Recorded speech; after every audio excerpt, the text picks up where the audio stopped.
IPM Golf is a research project investigating the effect of cultural approaches and alternative products to control, reduce and prevent microdochium patch on golf course putting greens.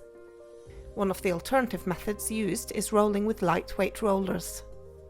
Field experiments were conducted in 2020 to 22 at Nibia Turfgrass Research Centre Landvik, Norway, and at Copenhagen Golf Club in Denmark.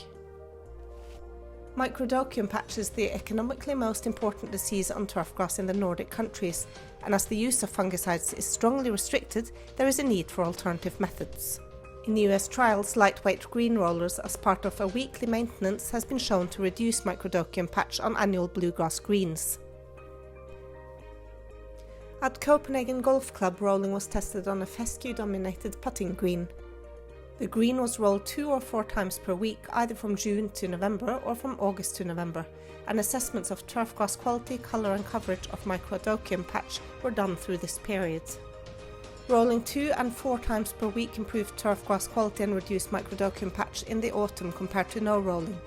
So the conclusion was that rolling twice per week from August to November is sufficient to reduce microdochium patch.